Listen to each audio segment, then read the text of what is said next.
ಮಗ ಹುಡ್ದಾಗಲೇ ಕಾಲು ತೆಗೆದು ನೋಡ್ತಾರಂತೆ ಹೆಣ್ಣ ಗಂಡು ಅಂತ. ಗಂಡು ಆದರೆ ಲಾಡು ಹಂಚಿ, ಹೆಣ್ಮಗು ಆದರೆ ಕಡಲೆಪುರಿ ಹಂಚಿರಿ ಅಂತ.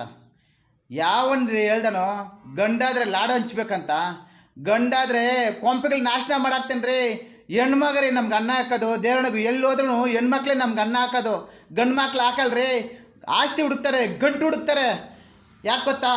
ಮಾಡೋದು ಮನೆಯೊಳಗೆ ಮಾತ್ರ ಒಳ್ಳೆ ಮಕ್ಕಳಾಗಿರ್ತಾರೆ, ಆಚೆ ಕಚ್ಚಡೆ ಕೆಲಸ ಎಲ್ಲ ಮಾಡ್ಕೊಂಬತ್ತಾರೆ. ಗಂಡು ಮಕ್ಳು ಅಂದರೆ ಯಾರ್ರೀ? ನಾನು ಒಬ್ಬ ಗಂಡು ಮಗನೇ, ನಾನು ಕರೆಕ್ಟಾಗಿದ್ದೀನಿ. ಕರೆಕ್ಟಾಗಿರೋದಕ್ಕೆ ಈ ವಿಡಿಯೋ ಮಾಡ್ತಾ ಇರೋದು. ನಾನು ಓಪನ್ ಆಗಿ ಮಾತಾಡ್ತೀನಿ, ನೀವು ಮಾತಾಡಲ್ಲ.